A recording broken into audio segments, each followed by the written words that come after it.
जी। अस्सलाम वालेकुम बच्चों। जी, कैसे हैं आप सब?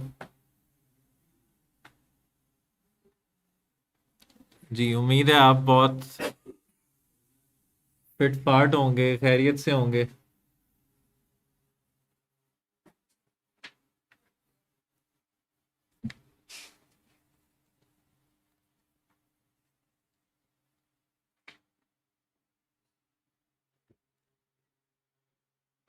हाँ जी, एनर्जी पूरी है ना आप लोगों की?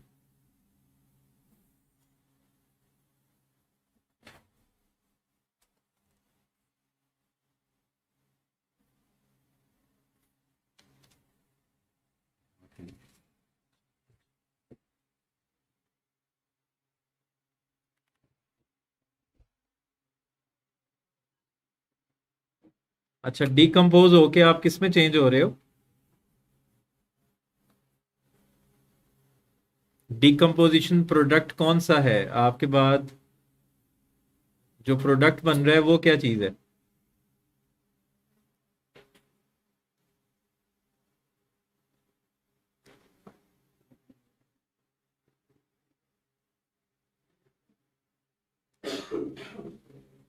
अच्छा, एल्कीन में चेंज हो रहे हो।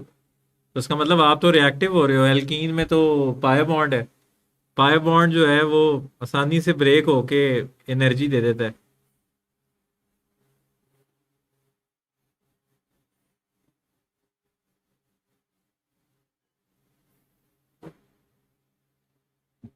हाँ जी, that's the spirit. Product will be doctor. जी। बी पॉजिटिव, हमेशा अच्छा सोचें।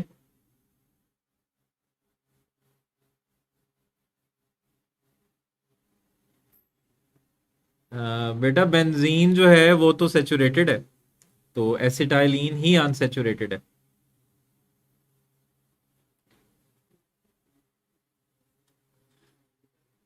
अच्छा जी, तो हमने अल्काइल हेलाइड्स स्टार्ट किया था। अल्काइल हेलाइड्स में हमने इंट्रोडक्शन लिया था कि ये कौन से रिएक्शंस शो करते हैं, इनमें टर्मिनोलॉजीज हमने पढ़ी थी और इनकी रिएक्टिविटी की हमने बात की थी।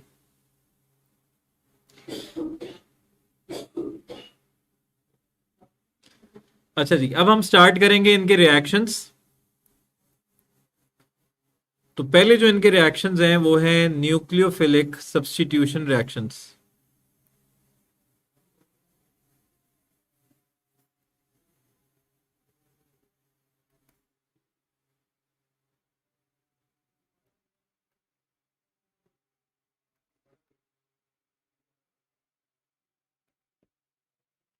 न्यूक्लियोफिलिक सब्स्टिट्यूशन रिएक्शंस को हम एसएन रिएक्शंस कहते हैं।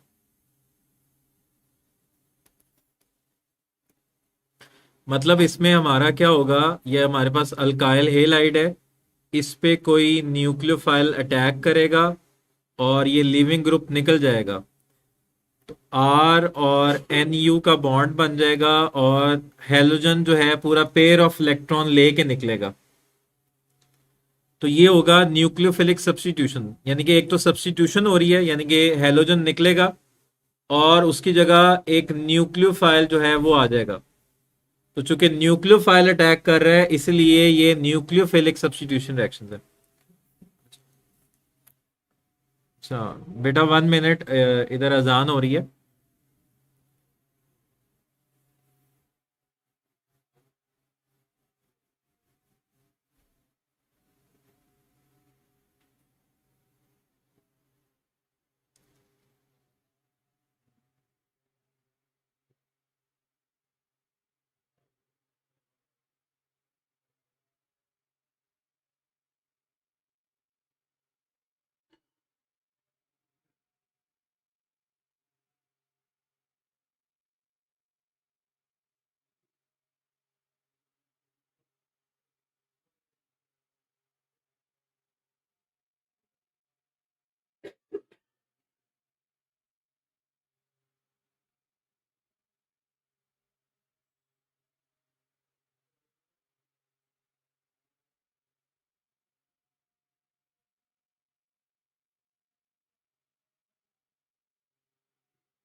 जी बेटा 1 मिनट की ब्रेक है, अजान हो रही है इधर।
जी तो इनके फर्स्ट रिएक्शंस हैं न्यूक्लियोफिलिक सब्स्टिट्यूशन रिएक्शंस, यानी कि इसमें हेलोजन निकलेगा और उसकी जगह एक और ग्रुप लग जाएगा। वो जो ग्रुप आ रहा है वो न्यूक्लियोफाइल है, इसलिए हम इनको कहते हैं न्यूक्लियोफिलिक सब्स्टिट्यूशन रिएक्शंस। अब ये जो न्यूक्लियोफिलिक सब्स्टिट्यूशन रिएक्शंस हैं ये दो तरह के हैं। सबसे पहले हम बात करेंगे nucleophilic substitution by molecular reactions.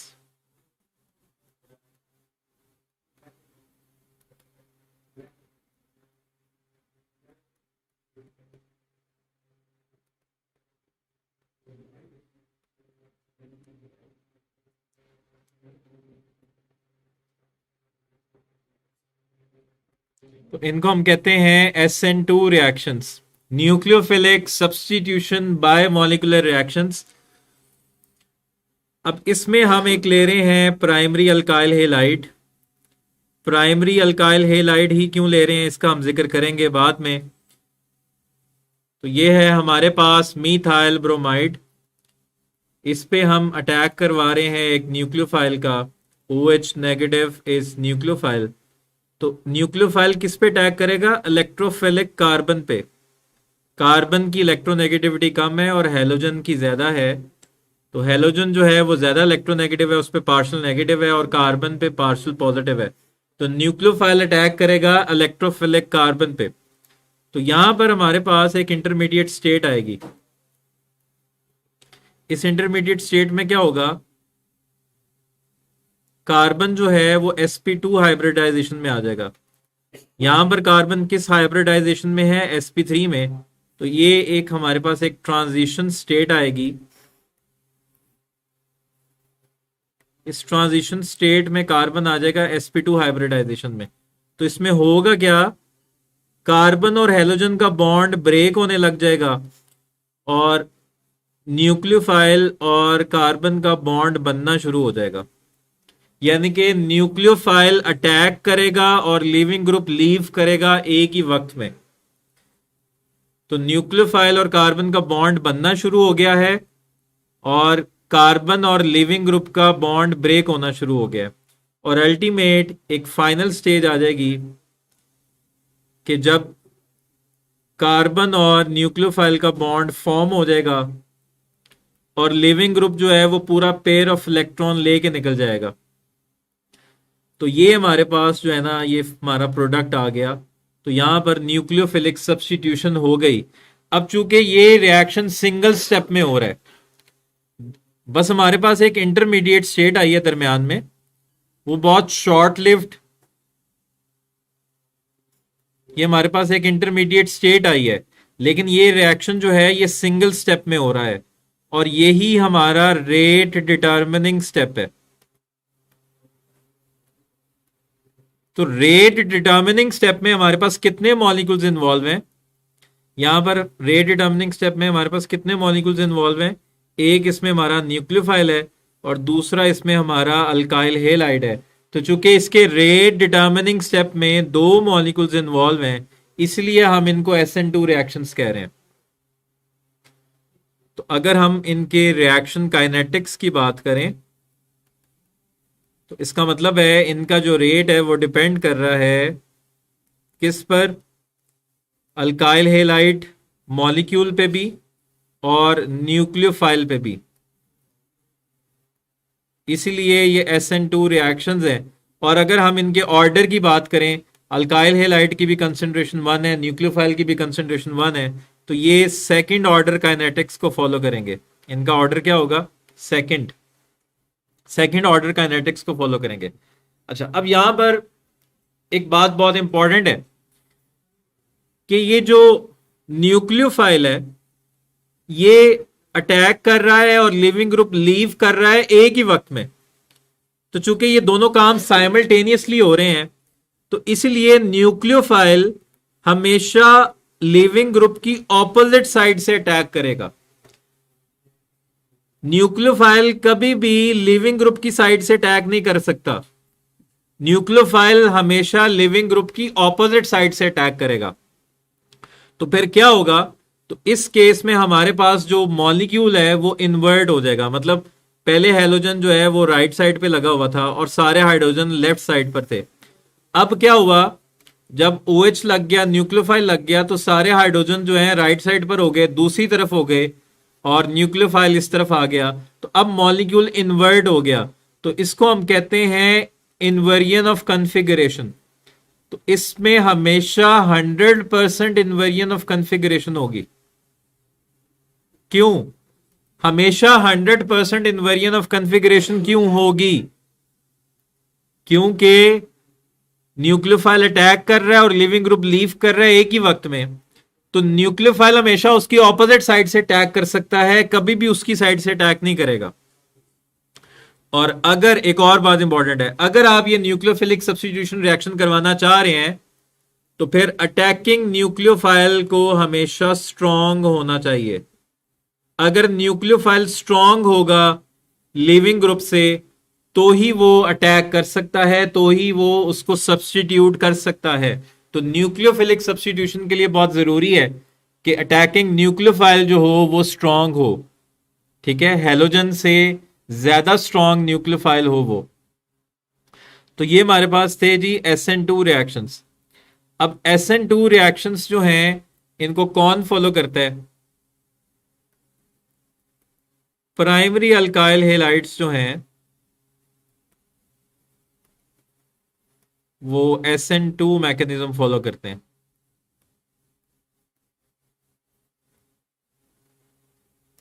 और टर्शरी जो हैं वो इसको फॉलो नहीं करते। Tertiary alkyl halides don't follow SN2 mechanism. ये बेसिकली SN1 को फॉलो करते हैं। पहले हम जरा इसकी रीजन देख लेते हैं। प्राइमरी अल्काइल हेलाइड्स, अभी हम मीडियम की बात करेंगे, अभी हम ये सारी मीडियम की बात करेंगे। अच्छा, प्राइमरी अल्काइल हेलाइड्स में हमारे पास एग्जांपल है, जैसे कि एक तो हमने मीथाइल ब्रोमाइड की एग्जांपल ली। ये हमारे पास है जी मीथाइल ब्रोमाइड आ गया। इसी तरह हमारे पास एक और, अगर हम प्राइमरी की एग्जांपल ले लें तो हमारे पास ईथाइल ब्रोमाइड आ गया, ये भी प्राइमरी है। अच्छा, अगर हम सेकेंडरी की बात करें तो सेकेंडरी में हमारे पास 2 कार्बन आ जाएंगे।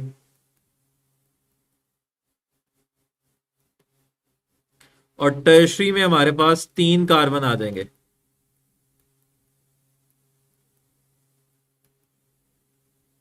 ठीक है, टर्शरी में हमारे पास 3 कार्बन आ जाएंगे। अच्छा, अब आप लोग ये बताओ कि हेलाइड्स हैं इनके अंदर ये बड़े ग्रुप्स लगे हुए हैं। अच्छा, सेकेंडरी में आए तो एक ग्रुप जो है ना वो हाइड्रोजन हो गया, यानी कि एक ग्रुप जो है हमारे पास वो बल्कि नहीं है। और अगर हम प्राइमरी में आ जाएं तो ज्यादा हमारे पास हाइड्रोजन है, ये छोटे ग्रुप हैं, सिर्फ एक ग्रुप जो है ना वो बल्कि लगा हुआ है। और मीथाइल ब्रोमाइड में तो सारे ग्रुप्स ही छोटे हैं, ये बल्कि ग्रुप्स नहीं है। अब चूंकि इसमें न्यूक्लियोफाइल ने अटैक करना है और लिविंग ग्रुप ने लीव करना है एक ही वक्त में, तो न्यूक्लियोफाइल वहां अटैक कर सकता है जहां पर उसको इनफ रूम अवेलेबल होगा, जहां पर इनफ स्पेस अवेलेबल होगी। तो चूंकि प्राइमरी अल्काइल हेलाइड्स में बल्कि ग्रुप्स नहीं लगे हुए, इसलिए न्यूक्लियोफाइल वहां आसानी से अटैक कर सकेगा। लेकिन ये जो टर्शरी अल्काइल हेलाइड्स हैं, इसमें बहुत बड़े ग्रुप्स लगे हुए हैं, इसमें बल्की ग्रुप्स लगे होते हैं, तो न्यूक्लियोफाइल जो है वो आसानी से अटैक नहीं कर सकता। इस फिनोमिना को हम कहते हैं स्टेरिक हिंड्रेंस।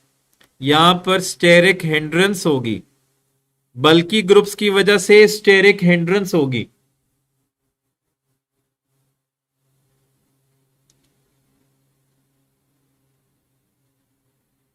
तो जितनी ज्यादा स्टेरिक हिंड्रेंस होगी, इसका मतलब है कि रिएक्शन जो है वो आगे प्रोसीड नहीं हो सकता। तो स्टेरिक हिंड्रेंस सबसे ज्यादा होती है टर्शियरी अल्काइल हैलाइड्स में, इसलिए टर्शियरी अल्काइल हैलाइड्स जो हैं वो SN2 को फॉलो नहीं करते, ये SN1 को फॉलो करते हैं। जबकि स्टेरिक हिंड्रेंस सबसे कम होगी प्राइमरी में, तो इसलिए प्राइमरी अल्काइल हैलाइड्स जो हैं वो SN2 को फॉलो करते हैं।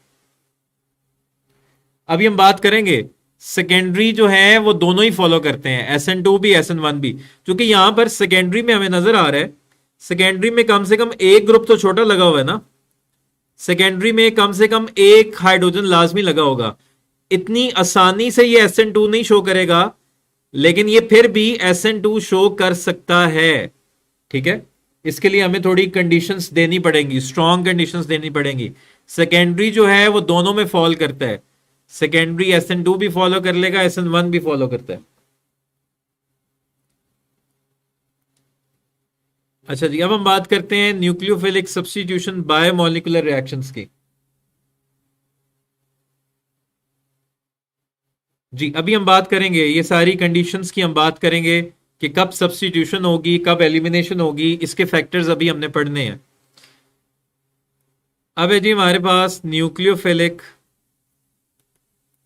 Substitution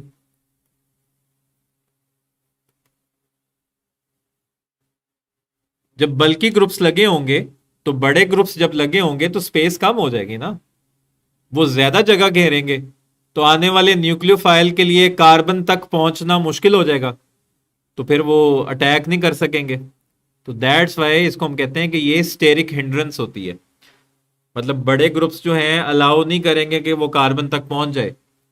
nucleophilic substitution unimolecular reactions,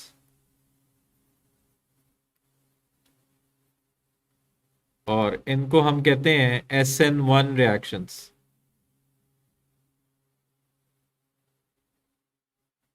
वो इन्वर्ट इसलिए हुआ क्योंकि हम ये कह रहे हैं कि चूंकि SN2 रिएक्शंस में न्यूक्लियोफाइल अटैक कर रहा है और लिविंग ग्रुप लीव कर रहा है एक ही वक्त में, तो न्यूक्लियोफाइल हमेशा ऑपोजिट साइड से अटैक करेगा।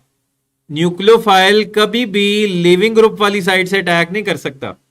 लिविंग ग्रुप वाली साइड पे कभी भी हैलोजन जो है ना न्यूक्लियोफाइल को अपनी जगह पे आने नहीं देगा, लेकिन न्यूक्लियोफाइल जो है ना उसको उसकी ऑपोजिट साइड से अटैक करेगा, इसलिए वो मॉलिक्यूल इन्वर्ट हो जाएगा। अच्छा जी, nucleophilic substitution unimolecular reactions SN1 reactions. अच्छा, ये दो स्टेप में होता है, इसमें हम टर्शरी अल्काइल हैलाइड लेंगे।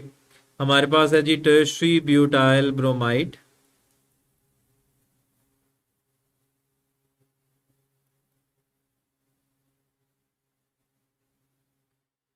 ये है जी हमारे पास टर्शरी ब्यूटाइल ब्रोमाइड या 2-ब्रोमो 2-मिथाइल प्रोपेन। ये जो पहला स्टेप होगा ना, ये हमारे पास होगा स्लो स्टेप, ये दो स्टेप में होगा।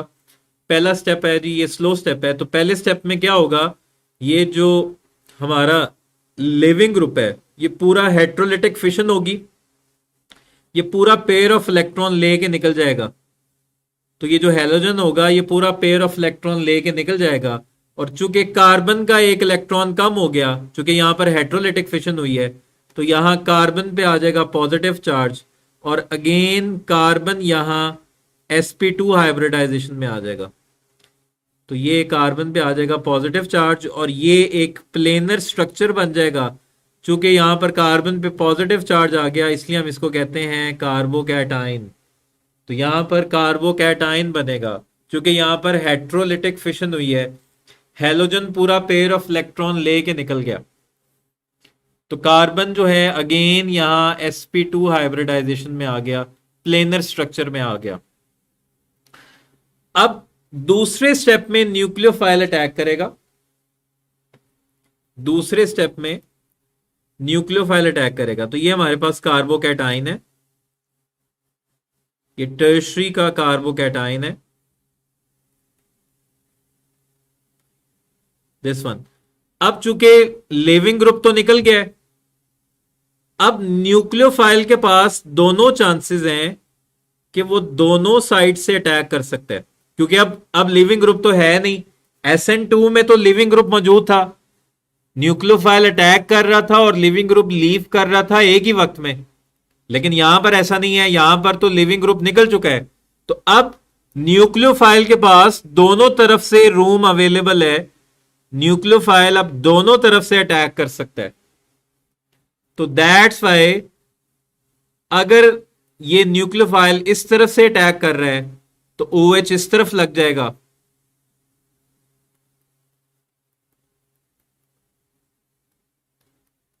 और अगर न्यूक्लियोफाइल इस तरफ से अटैक कर रहा है तो OH इस तरफ लग जाएगा। तो अगर पहले वाली शेप बरकरार रह रही है तो उसको हम कहेंगे रिटेंशन ऑफ कॉन्फ़िगरेशन। तो 50% चांस है कि कॉन्फ़िगरेशन पहले वाली होगी, यानी कि शेप पहले वाली रिटेन कर गई।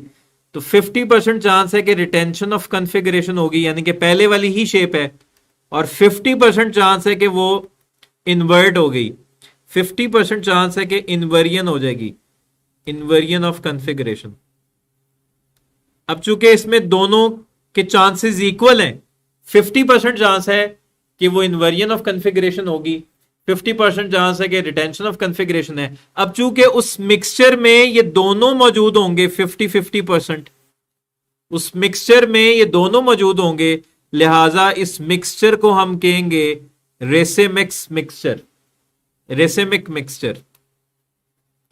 इस मिक्सचर को हम क्या कहेंगे? रेसेमिक मिक्सचर, जिसमें दोनों कॉन्फ़िगरेशंस 50-50% मौजूद हैं, इसलिए हम इसको कहेंगे रेसेमिक मिक्सचर। और ये मिक्सचर जो है ये ऑप्टिकली इनएक्टिव होगा, ये हमने बात की थी। अगर दोनों मौजूद हैं, अगर डेक्स्ट्रो रोटेटरी लीवो रोटेटरी दोनों मौजूद हैं कि मिक्सचर में, तो वो मिक्सचर ऑप्टिकली इनएक्टिव होता है। सॉरी, ये मैंने एक्टिव लिख दिया है, ये मिक्सचर ऑप्टिकली इनएक्टिव होगा। रेसेमिक मिक्सचर हमेशा ऑप्टिकली इनएक्टिव होता है, क्योंकि इसमें दोनों जो हैं, जो डेक्स्ट्रो रोटेटरी होता है और जो लीवो रोटेटरी होता है, वो दोनों इक्वली एग्जिस्ट कर रहे होते हैं। तो दोनों एक दूसरे के इफेक्ट को कैंसिल कर देते हैं। तो ओवरऑल ये मिक्सचर जो है ये ऑप्टिकली इनएक्टिव होता है।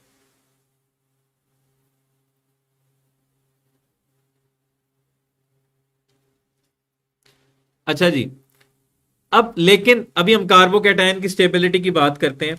अब इसमें जो हमारा पहला पहला स्टेप है ना, वो स्लो स्टेप है, और जो दूसरा स्टेप है ये फास्ट स्टेप है। पहला स्टेप स्लो स्टेप क्यों है और दूसरा स्टेप फास्ट क्यों है? ये जो हमारे पास पहला स्टेप है ये स्लो स्टेप है, ये क्यों है, और दूसरा स्टेप फास्ट क्यों है?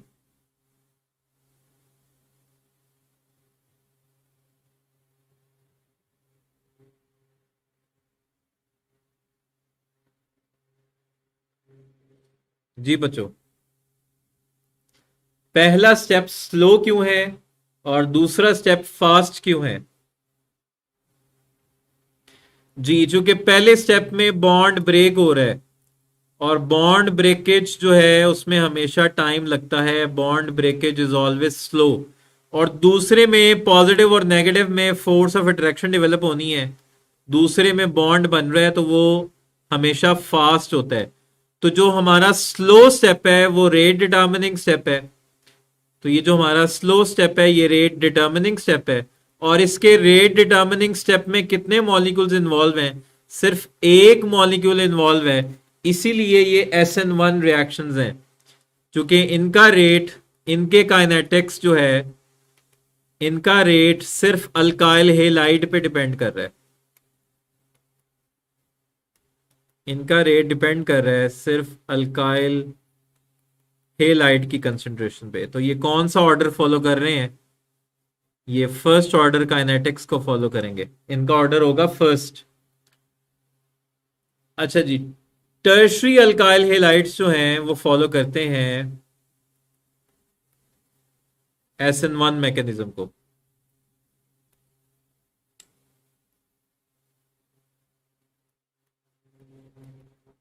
और प्राइमरी जो है वो इसको फॉलो नहीं करते।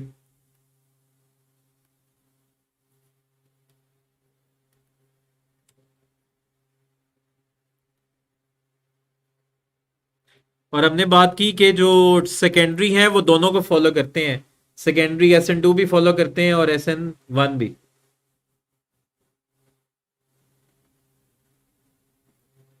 नहीं नहीं, हम रिएक्शन को नहीं कहते कि रिएक्शन ऑप्टिकली एक्टिव होता है कि इनएक्टिव होता है।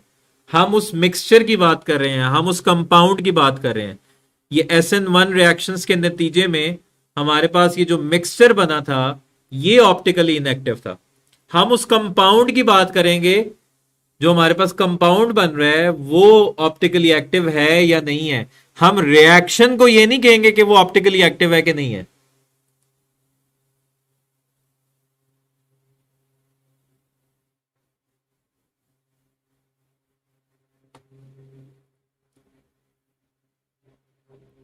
ठीक है, तो टर्शरी अल्काइल हेलाइड्स SN1 को फॉलो करते हैं और प्राइमरी अल्काइल हेलाइड्स जो हैं वो SN1 को फॉलो नहीं करते।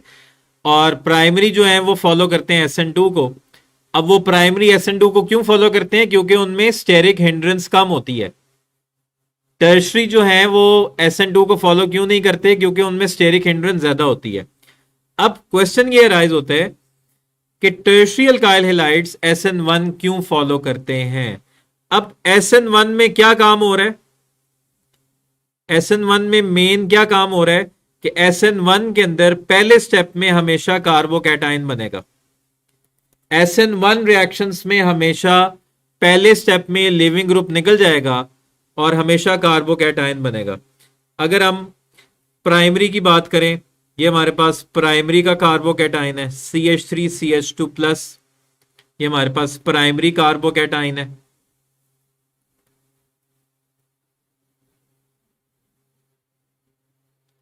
जी जी, अभी हम इसकी बात करने लगे हैं।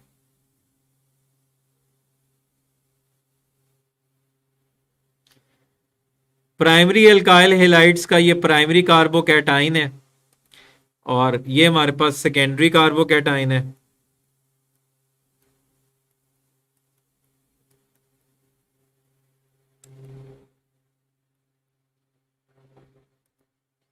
और ये हमारे पास टर्शरी कार्बोकैटाइन है।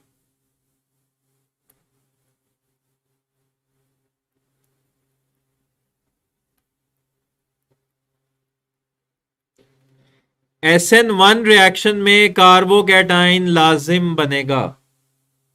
SN1 रिएक्शन में कार्बोकैटाइन लाजिम बनेगा।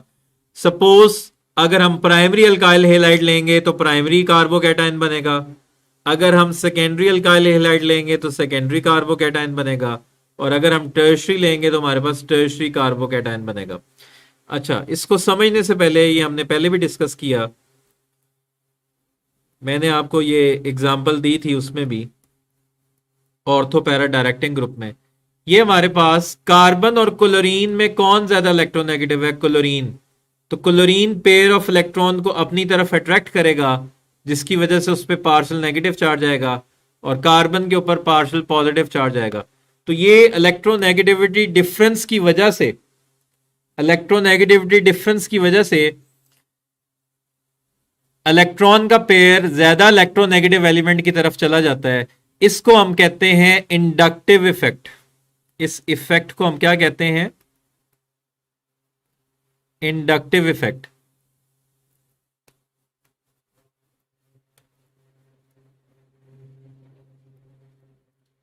अब जिससे पेयर ऑफ इलेक्ट्रॉन दूर जा रहा है उसका पॉजिटिव इंडक्टिव इफेक्ट है, और जिसके पेयर ऑफ इलेक्ट्रॉन करीब जा रहा है उसका नेगेटिव इंडक्टिव इफेक्ट है। तो क्लोरीन का नेगेटिव इंडक्टिव इफेक्ट है, और ये जो मिथाइल ग्रुप है हमारे पास CH2, इसका पॉजिटिव इंडक्टिव इफेक्ट है। तो यहां से हमें एक बात समझ में आ रही है कि ये जो मिथाइल ग्रुप होता है, मिथाइल ग्रुप, ये पेयर ऑफ इलेक्ट्रॉन डोनेट करने वाला है। मिथाइल ग्रुप के अंदर इलेक्ट्रॉन पेयर डोनेट करने की एबिलिटी है, इसका पॉजिटिव इंडक्टिव इफेक्ट होता है। अच्छा, जब भी हम कोई केमिकल रिएक्शन करवाते हैं और उसके बाद अगर हमारे पास एक पॉजिटिव आयन बनता है और नेगेटिव आयन बनता है, लेट से अगर मैं किसी एसिड की बात करूं, हाइड्रोक्लोरिक एसिड हमारे पास एक स्ट्रॉन्ग एसिड है। क्यों? क्योंकि HCl को जब हम वाटर में डिसॉल्व करते हैं तो वो हाइड्रोजन आयन बनाता है और क्लोराइड आयन बनाता है। प्रोडक्ट में जो हमारे पास आयंस बनते हैं उनका स्टेबल रहना बहुत जरूरी होता है। अगर जो प्रोडक्ट में आयंस बन रहे हैं वो स्टेबल नहीं है तो वो दोबारा आपस में मिलेंगे और फिर से न्यूट्रल फॉर्म में आ जाएंगे। अब SN1 रिएक्शन में भी कार्बोकैटायन बन रहा है। हमारे पास ये जो SN1 रिएक्शन है इसमें कार्बोकैटायन बन रहा है। तो इस कार्बोकैटायन का स्टेबल रहना बहुत जरूरी है। अगर ये कार्बोकैटायन स्टेबल नहीं होगा तो ये वापस अपनी ओरिजिनल स्टेट में आ जाएगा, न्यूट्रल फॉर्म में आ जाएगा और ये रिएक्शन आगे प्रोसीड नहीं हो सकता। तो इसका मतलब कार्बोकैटायन को स्टेबल रखना बहुत जरूरी है। यानी कि कार्बन के ऊपर जो पॉजिटिव चार्ज है उसको हमने थोड़ा सा न्यूट्रल करना है, उसको हमने कम करना है। अच्छा, हमें यह समझ आ गई कि CH2 का पॉजिटिव इंडक्टिव इफेक्ट है, यानी कि ये पेयर ऑफ इलेक्ट्रॉन डोनेट करता है। ये जो हमारे पास प्राइमरी का कार्बोकैटायन है इसमें कार्बन पे जो पॉजिटिव चार्ज है इसको न्यूट्रल करने के लिए हमारे पास सिर्फ एक मिथाइल ग्रुप है। ये मिथाइल ग्रुप इसको पेयर ऑफ इलेक्ट्रॉन डोनेट करेगा और इस पॉजिटिव को थोड़ा सा न्यूट्रल करेगा। तो यहां पर ये पॉजिटिव थोड़ा सा न्यूट्रल हो जाएगा। सेकेंडरी के केस में हमारे पास दो मिथाइल ग्रुप लगे हुए हैं, दो मिथाइल ग्रुप इसको पेयर ऑफ इलेक्ट्रॉन डोनेट करेंगे और इसका पॉजिटिव थोड़ा सा और न्यूट्रल हो जाएगा, ये थोड़ा सा और स्टेबल हो जाएगा। और टर्शरी के केस में हमारे पास तीन मिथाइल ग्रुप लगे हुए हैं कार्बन के साथ, तो ये तीनों मिथाइल ग्रुप इसको पेयर ऑफ इलेक्ट्रॉन डोनेट करेंगे और इसके पॉजिटिव को न्यूट्रल करेंगे। तो टर्शरी का कार्बोकैटायन सबसे ज्यादा स्टेबल है। That's why tertiary alkyl halides SN1 mechanism को फॉलो करते हैं। तो कार्बोकैटायन की जो हमारे पास स्टेबिलिटी है वो क्या है?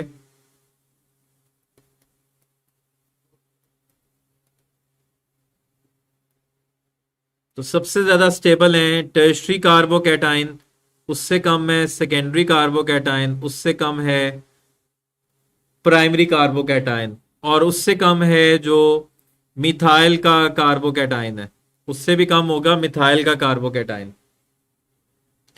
ठीक है बच्चों, क्लियर है? तो चूंकि इसमें कार्बोकैटायन लाजिम बनना है और कार्बोकैटायन सबसे ज्यादा स्टेबल किसका है? टर्शरी का। इसीलिए टर्शरी अल्काइल हैलाइड्स जो हैं वो SN1 मैकेनिज्म को फॉलो करते हैं।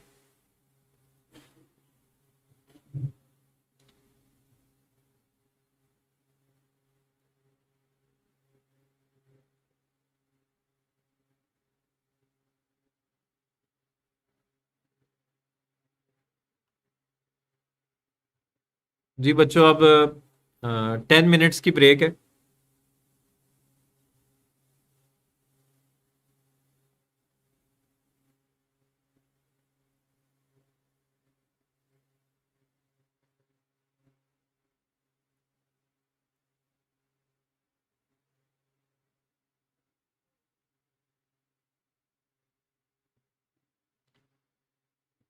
ठीक है बच्चों, 10 मिनट्स की ब्रेक है, नमाज।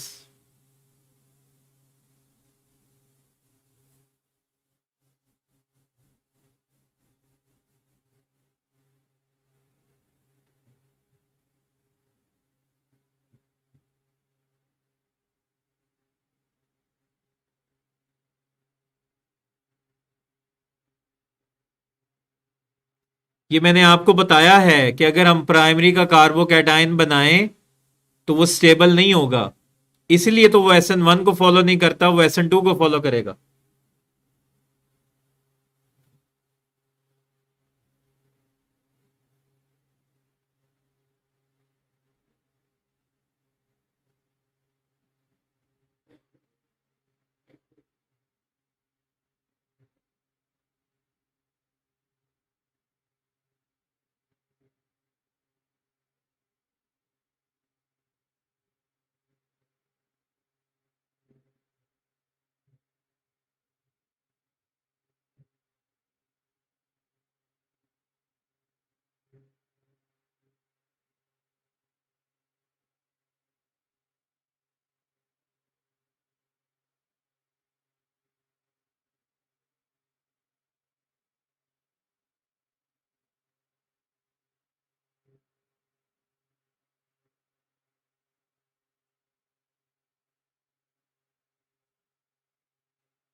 SN2 में आप जो मर्जी कंपाउंड इस्तेमाल करो, हम ये नहीं कह रहे कि आपने यही कंपाउंड इस्तेमाल करने हैं। SN1 में हम ये समझा रहे थे कि चूंकि SN1 में हमारे पास जो कंपाउंड बनेगा वो एक मिक्सचर की फॉर्म में होगा, उसमें 50% जो है वो रिटेंशन होगी, 50% इन्वर्जन होगी। तो उस मिक्सचर को हम स्पेसिफिकली कह रहे हैं कि वो ऑप्टिकली इनएक्टिव होगा। तो अगर वो कंपाउंड ऑप्टिकली एक्टिव है ही नहीं है तो फिर तो हम उसका जिक्र ही नहीं करेंगे।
बेटा, इन्वर्जन का ताल्लुक मैकेनिज्म के साथ है, ऑप्टिकली एक्टिव या इनएक्टिव के साथ नहीं है। अगर SN2 मैकेनिज्म है तो 100% इन्वर्जन होगी। अगर SN1 मैकेनिज्म है तो 50% रिटेंशन होगी और 50% इन्वर्जन होगी।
अच्छा जी, अब हम स्टार्ट करेंगे एलिमिनेशन, लेकिन उससे पहले SN2 और SN1 का जो डिफरेंस है,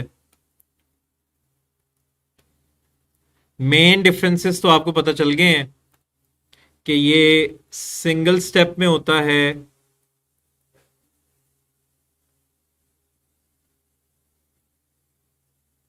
और ये 2 स्टेप्स में होता है।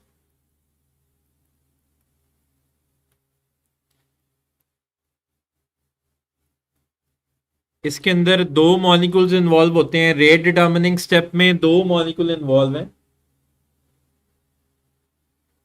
Unimolecular, biomolecular. ये बायोमॉलिक्यूलर है, ये यूनिमॉलिक्यूलर है।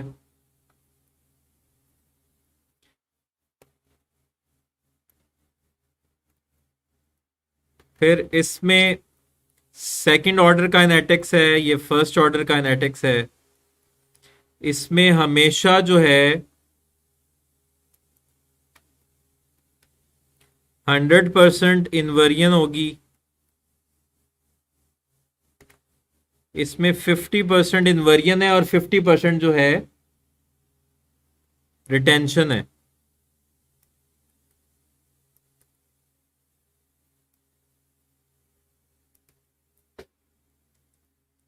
अच्छा, एक और जो मेजर डिफरेंस है वो ये कि जब भी हमारे पास नॉन पोलर सॉल्वेंट होगा तो SN2 मैकेनिज्म फॉलो होगा। नॉन पोलर सॉल्वेंट होगा तो SN2, अगर पोलर होगा, पोलर सॉल्वेंट होगा तो वो फेवर करेगा SN1 मैकेनिज्म को। ऐसा क्यों?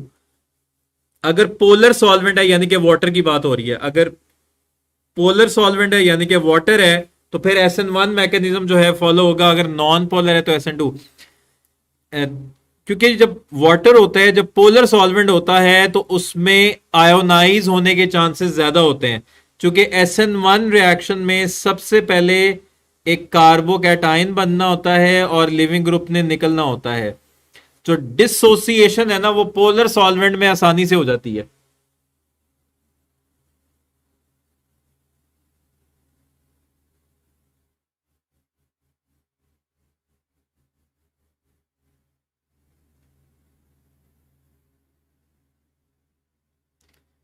ठीक है, पोलर सॉल्वेंट में आयोनाइजेशन आसानी से हो जाती है। तो चूंकि SN1 रिएक्शन में पहला स्टेप आयोनाइजेशन ही होती है, इसलिए पोलर सॉल्वेंट अगर होगा तो SN1 फेवर होता है, नॉन पोलर हो तो SN2 फेवर होता है। अच्छा जी, अब हम बात करेंगे एलिमिनेशन रिएक्शंस की।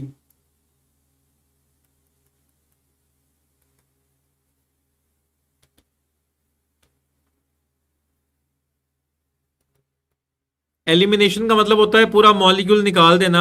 मतलब हमारे पास, जैसे कि आपने पढ़ा, डीहाइड्रोहेलोजिनेशन आपने पढ़ा हुआ है कि अगर हमारे पास एट ए टाइम आपने हेलोजन भी निकालनी है, और जैसे कि एल्कोहलिक पोटेशियम हाइड्रोक्साइड हम इस्तेमाल करते हैं इसके लिए, आपने एट ए टाइम हेलोजन भी निकालनी है और हाइड्रोजन भी निकालना है। और क्या क्रिएट हो जाता है? Double bond.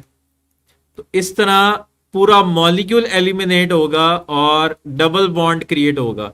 ये हमारे पास है एलिमिनेशन रिएक्शंस। तो ये भी आगे 2 तरह के होते हैं। एक होते हैं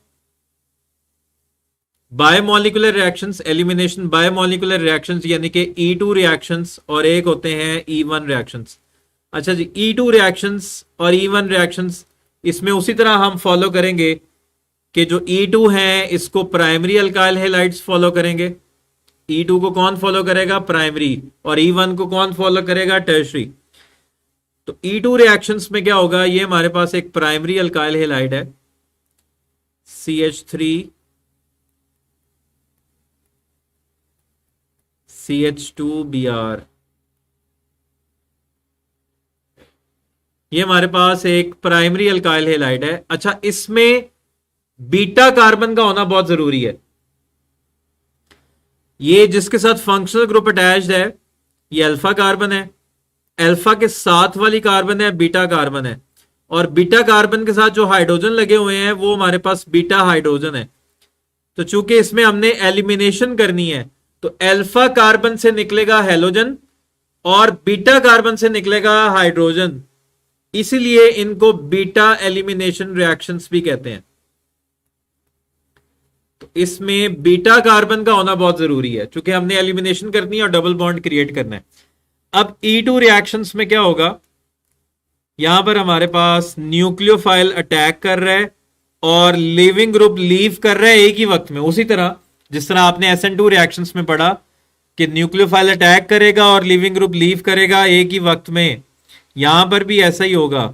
लेकिन एक मेजर डिफरेंस है, वहां पर न्यूक्लियोफाइल अटैक कर रहा था इलेक्ट्रोफिलिक कार्बन पे, यहां न्यूक्लियोफाइल अटैक करेगा बीटा हाइड्रोजन पे। ठीक है, तो ये लिविंग ग्रुप जो है ये Br नेगेटिव ये निकल जाएगा, पूरा पेयर ऑफ इलेक्ट्रॉन लेके निकलेगा।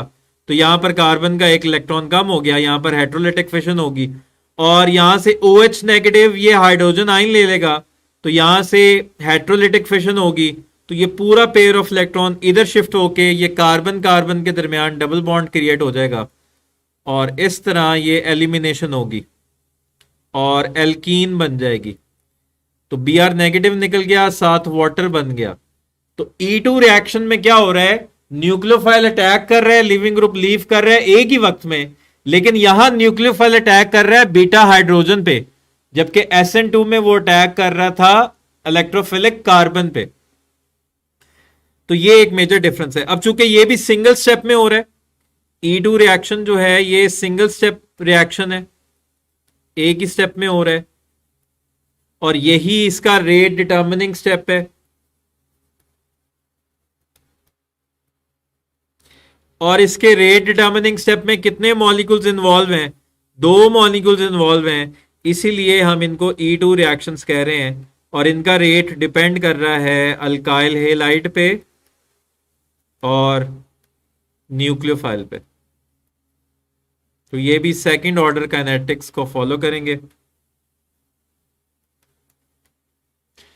और इसी तरह ये प्राइमरी अल्काइल हेलाइड्स को फॉलो करेंगे, चूंकि प्राइमरी अल्काइल हेलाइड्स जो हैं उनमें स्टेरिक हिंड्रेंस कम होगी। अब हम बात करेंगे E1 रिएक्शंस की। तो E1 और SN1 का पहला स्टेप सेम स्टेप है। E1 रिएक्शंस में के पहले स्टेप में भी वही होगा जो SN1 के पहले स्टेप में हुआ था। SN1 के पहले स्टेप में क्या हुआ था, और ये भी टर्शरी अल्काइल हेलाइड्स इसको फॉलो करेंगे। जिस तरह SN1 को टर्शरी फॉलो कर रहे हैं, E1 को भी टर्शरी फॉलो करेंगे। और इसमें हम एक टर्शरी अल्काइल हेलाइड ले रहे हैं। तो SN1 के पहले स्टेप में क्या हुआ था, उसके पहले स्टेप में ये हुआ था कि लिविंग ग्रुप निकल गया था पेयर ऑफ इलेक्ट्रॉन लेके और कार्बोकैटायन बनेगा। कार्बन के ऊपर आ जाएगा पॉजिटिव चार्ज। तो पहला स्टेप जो है ये स्लो स्टेप है और इसमें बना है कार्बोकैटायन। तो E1 और SN1 का पहला स्टेप सेम स्टेप है। ठीक है, ये MCQ में पूछा जाता है कि कौन किसके जो है पहला स्टेप सेम है। E1 और SN1 का पहला स्टेप सेम स्टेप है। अब चूंकि ये स्लो स्टेप है और यही रेट डिटर्मिनिंग स्टेप है, और इसके रेट डिटर्मिनिंग स्टेप में कितने मॉलिक्यूल्स इन्वॉल्व हैं, एक मॉलिक्यूल इन्वॉल्व है, इसीलिए ये E1 रिएक्शंस हैं, क्योंकि इसमें एक मॉलिक्यूल इन्वॉल्व है। अच्छा, अब ये जो था ये हमारे पास अल्फा कार्बन था जिसके ऊपर पॉजिटिव चार्ज आ गया। अब इसके साथ ये 3 कार्बन अटैच्ड हैं, ये तीनों बीटा कार्बन है। इन तीनों कार्बन में से मैं किसी एक कार्बन के हाइड्रोजन को एक्सपोज करके लिखूंगा, ओपन करके लिखूंगा। मतलब ये हमारे पास कार्बन के ऊपर पॉजिटिव चार्ज है, इसके साथ 3 मिथाइल ग्रुप लगे हुए हैं, ये तीनों बीटा कार्बन है, लेकिन इनमें से मैं सिर्फ किसी एक कार्बन के तीनों हाइड्रोजन को ओपन करके लिखूंगा, क्योंकि न्यूक्लियोफाइल ने अटैक करना है इस बीटा हाइड्रोजन पे। न्यूक्लियोफाइल ने किस पे अटैक करना है, बीटा हाइड्रोजन पे। यहां पर ये हेट्रोलिटिक फिशन हो जाएगी, OH नेगेटिव हाइड्रोजन आयन लेके वाटर बन जाएगा। तो ये कार्बन पूरा पेयर ऑफ इलेक्ट्रॉन इस कार्बन के साथ डेवलप कर लेगा और यहां पर ये डबल बॉन्ड क्रिएट हो गया। तो इस तरह हमारे पास ये एल्कीन बन गई। This is 2 methyl propene. तो ये था जी E1 मैकेनिज्म। और ये सेकंड स्टेप जो है ये फास्ट स्टेप था, पहला स्टेप जो था वो स्लो स्टेप था। दैट्स वाई ये E1 रिएक्शन इसलिए हैं क्योंकि इसका जो स्लो स्टेप है उसमें सिर्फ एक मॉलिक्यूल इन्वॉल्व है, तो इनका रेट डिपेंड कर रहा है सिर्फ अल्काइल हेलाइड पे।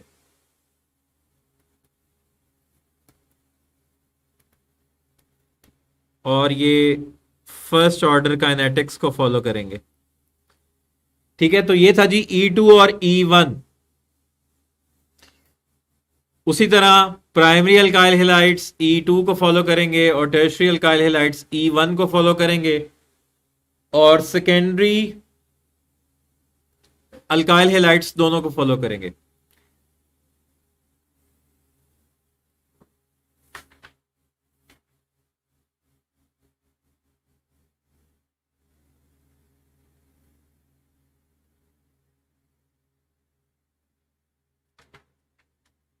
अच्छा, अब हम वो फैक्टर्स पढ़ने लगे हैं कि वो कौन से फैक्टर्स हैं जो हमें डिफाइन करेंगे कि सब्स्टिट्यूशन होगी या एलिमिनेशन होगी। आप कह रहे हो सर हमारे पास अल्काइल हेलाइड भी है और न्यूक्लियोफाइल भी है। अब वो न्यूक्लियोफाइल जो है वो सब्स्टिट्यूशन करवाएगा या एलिमिनेशन करवाएगा। क्वेश्चन अब ये अराइज होता है कि वो कौन से फैक्टर्स हैं जो डिटरमिन करेंगे कि सब्स्टिट्यूशन होगी या एलिमिनेशन होगी।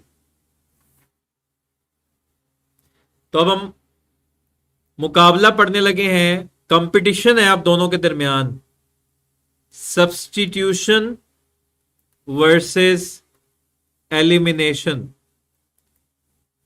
मतलब हमारे पास अल्काइल हेलाइड भी है और न्यूक्लियोफाइल भी है, तो अब वो जो है वो सब्स्टिट्यूशन करवाएगा या एलिमिनेशन करवाएगा। तो ये किस पे डिपेंड करेगा कि सब्स्टिट्यूशन के चांसेस ज्यादा हैं या एलिमिनेशन के चांसेस ज्यादा हैं। तो पहला फैक्टर है जी इसमें स्ट्रक्चर ऑफ द सबस्ट्रेट। पहला इसमें फैक्टर क्या है?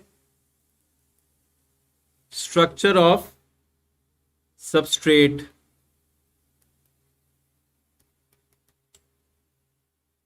अच्छा, जितनी ज्यादा क्राउडिंग होगी, जितनी ज्यादा क्राउडिंग होगी उस सबस्ट्रेट में, उतना ज्यादा वो एलिमिनेशन को फेवर करेगा। हाँ जी, ये बात इंपॉर्टेंट है। Crowding with in the molecule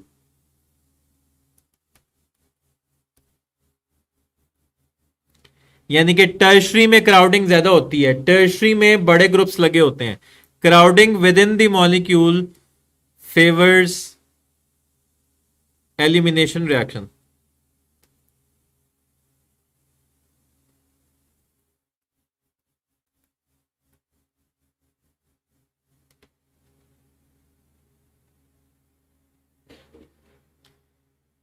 favours elimination over substitution.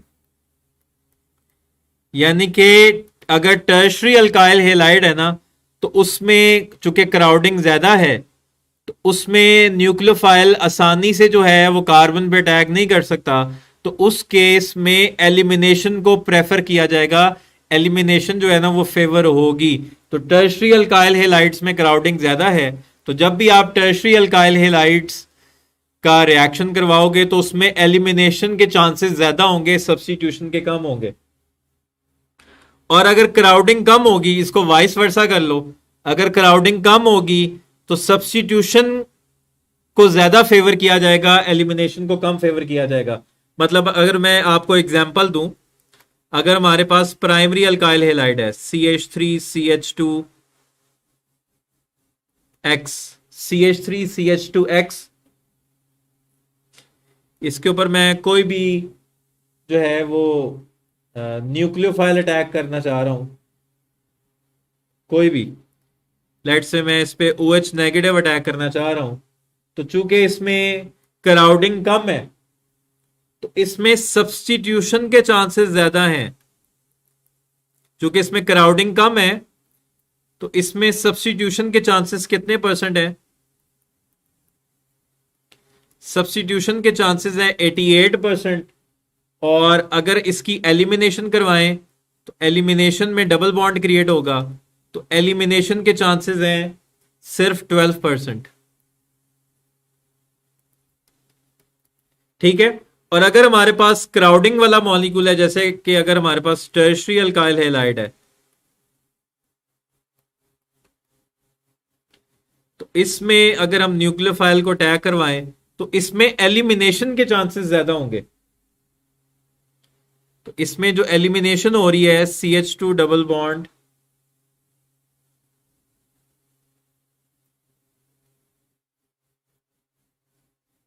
CH3,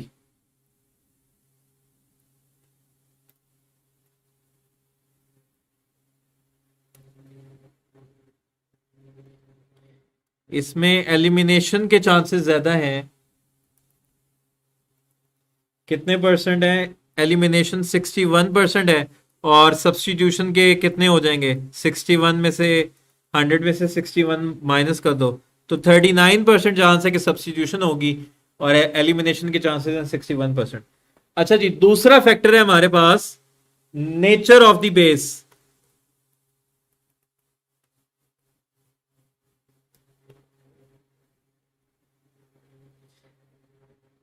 nature of the base, अगर हमारे पास कोई स्ट्रॉन्ग बेस है या स्ट्रॉन्ग न्यूक्लियोफाइल है, अगर हमारे पास कोई स्ट्रॉन्ग बेस है, स्ट्रॉन्ग बेस से मुराद है लेट्स से OH नेगेटिव है या हमारे पास OR नेगेटिव है, तो फिर जो है वो फेवर करेगा एलिमिनेशन रिएक्शन को। फिर किसको फेवर किया जाएगा? एलिमिनेशन रिएक्शन को।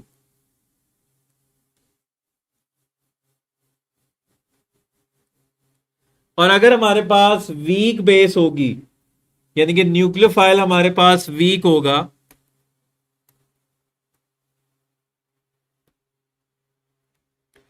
वीक बेस में हमारे पास आ जाता है, एक तो हेलोजन वीक बेस है, दूसरा RS नेगेटिव वीक बेस है। अगर ये होगी तो फिर फेवर किया जाएगा सब्स्टिट्यूशन रिएक्शन को। ठीक है। अगर स्ट्रॉन्ग बेस है तो एलिमिनेशन फेवर होगा, अगर वीक बेस है तो सब्स्टिट्यूशन फेवर होगी। और तीसरा फैक्टर है जी हमारे पास नेचर ऑफ द सॉल्वेंट।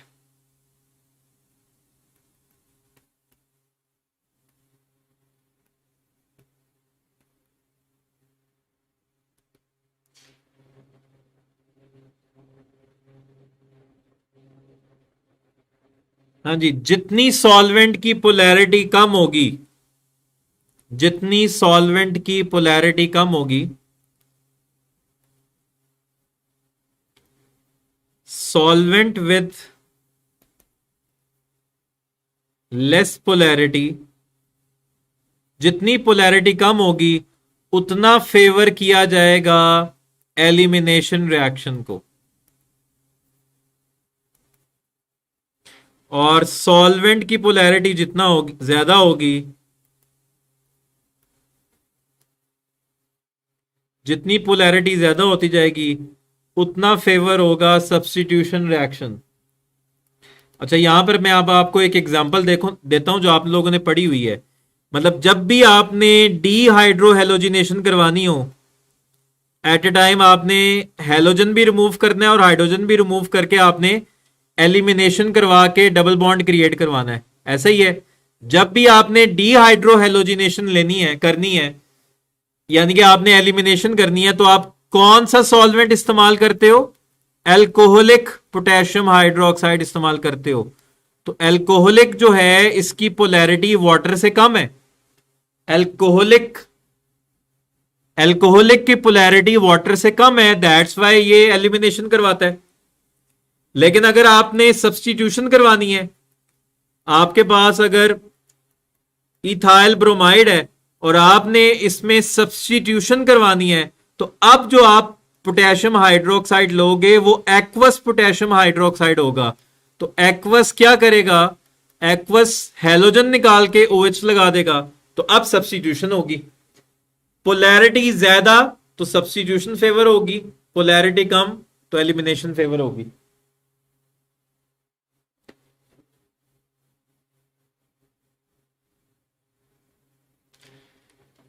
जी बच्चों, तो ये फैक्टर्स थे हमारे पास, एलिमिनेशन वर्सेस सब्स्टिट्यूशन। ठीक है, क्लियर है आप लोगों को? ये था जी अल्काइल हेलाइड्स। अब आप लोगों के लिए क्वेश्चन है।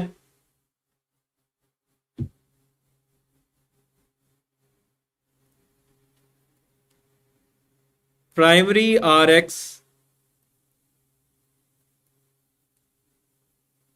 treated with aqueous KOH will give alcohol under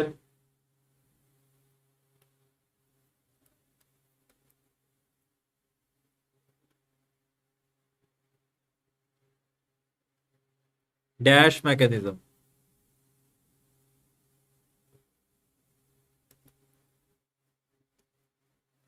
options हैं SN1, SN2, E2 and E1।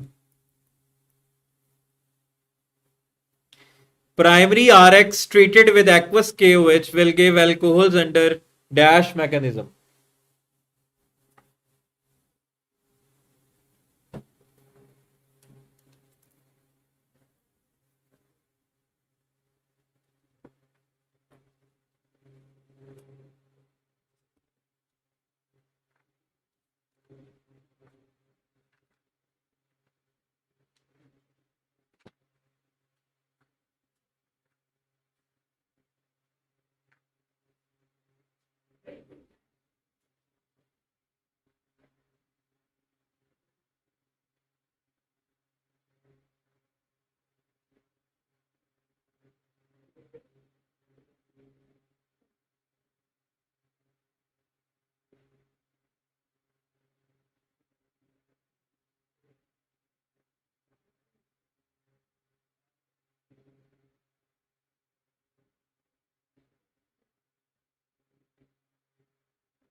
हाँ जी, एक तो यहां पर हमारे पास हिंट है कि ये एक्वस है, इसका मतलब पोलैरिटी ज्यादा है तो सब्स्टिट्यूशन होगी, तो एलिमिनेशन तो नहीं होगी। एलिमिनेशन वाली ऑप्शंस काट दो।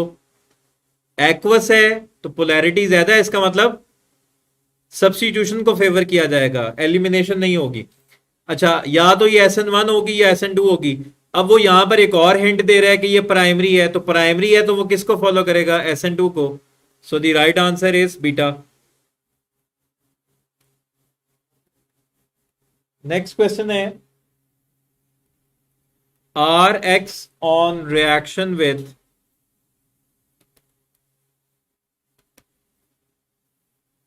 alcohols form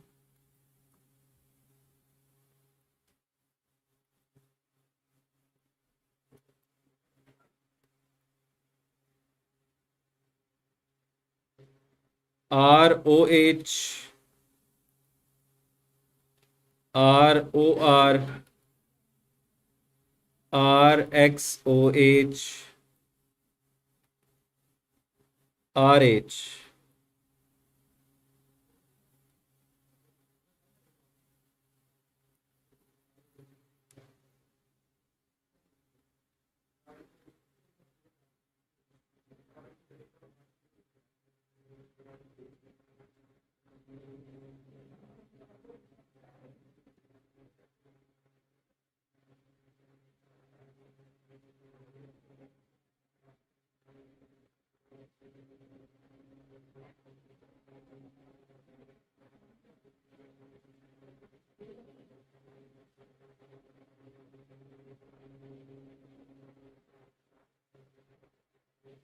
नहीं बेटा, टेम्परेचर का कोई इफेक्ट नहीं होता।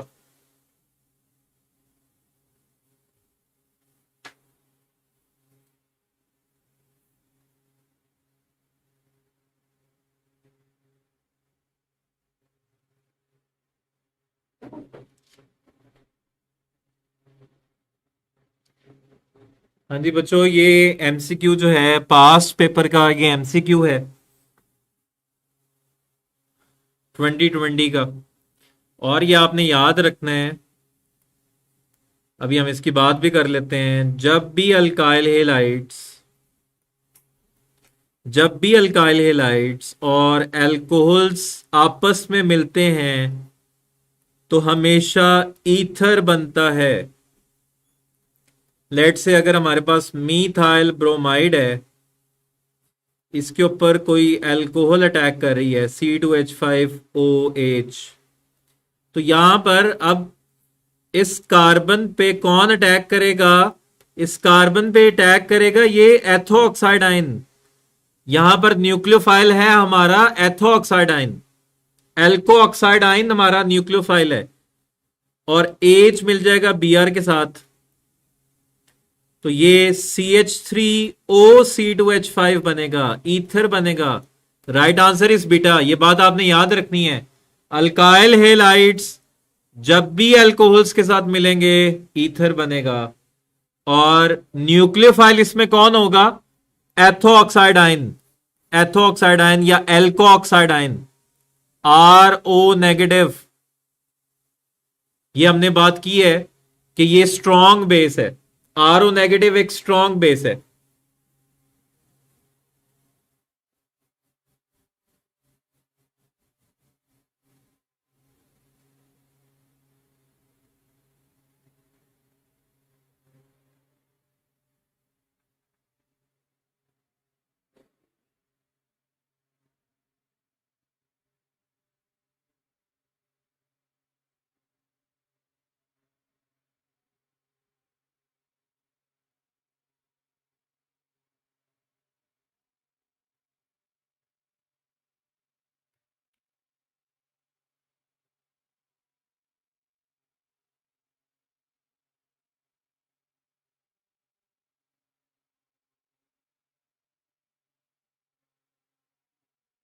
नहीं, ये कोई हार्ड एंड फास्ट रूल नहीं है कि जो बेस है वो सिर्फ हाइड्रोजन पे अटैक करती है।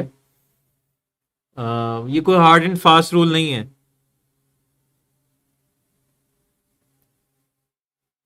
वैसे हम बेस की ये डेफिनेशन लेते हैं, जो प्रोटॉन एक्सेप्ट कर लेता है वो बेस है। न्यूक्लियोफाइल वो होता है जो सिर्फ अटैक करता है किसी भी पॉजिटिव सेंटर पे। लेकिन बेस को हम इस तरह डिफाइन करते हैं कि बेस जो है वो प्रोटॉन एक्सेप्ट भी कर सकती है और वो पेयर ऑफ इलेक्ट्रॉन डोनेट भी कर सकती है।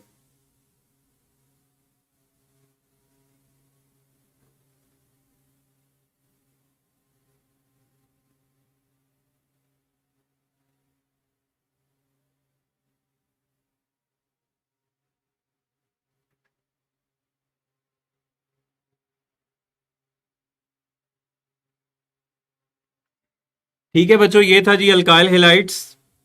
कल हम स्टार्ट करेंगे अल्कोहल्स एंड फिनोल्स। तो अब आपकी बायो की क्लास है।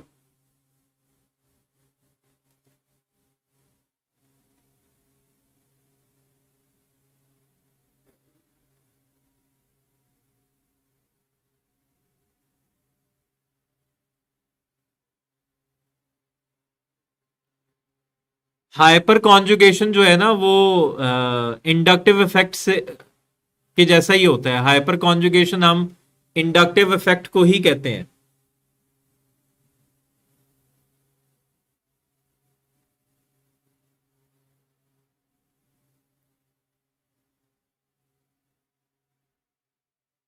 मैं कह रहा हूं base pair of electron donate करता है।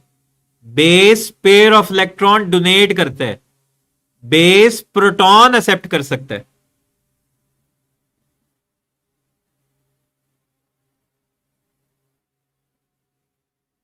जी कल हम बात करेंगे अल्कोहल्स में। एक तो हमने पढ़ा कार्बोकैटाइन। कार्बोकैटाइन में सबसे ज्यादा स्टेबिलिटी है टर्शरी की, उससे कम है सेकेंडरी की, उससे कम है प्राइमरी की। और दूसरा हमारे पास होता है कार्ब एनाइन। जब कार्बन के ऊपर नेगेटिव चार्ज आ जाए तो उसको हम कहते हैं कार्ब एनाइन। तो कार्ब एनाइन में उल्ट हो जाता है, उसमें प्राइमरी की स्टेबिलिटी सबसे ज्यादा होती है और टर्शरी की सबसे कम होती है।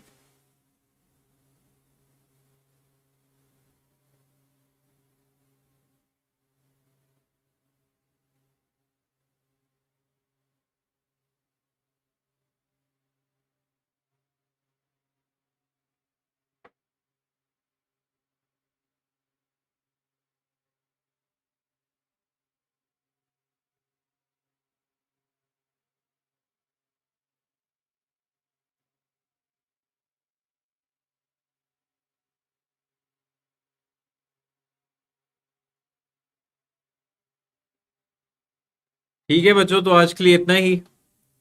इंशाल्लाह मिलते हैं कल अल्कोहल्स फिनोल्स के साथ। अपना ख्याल रखिएगा। अल्लाह हाफिज।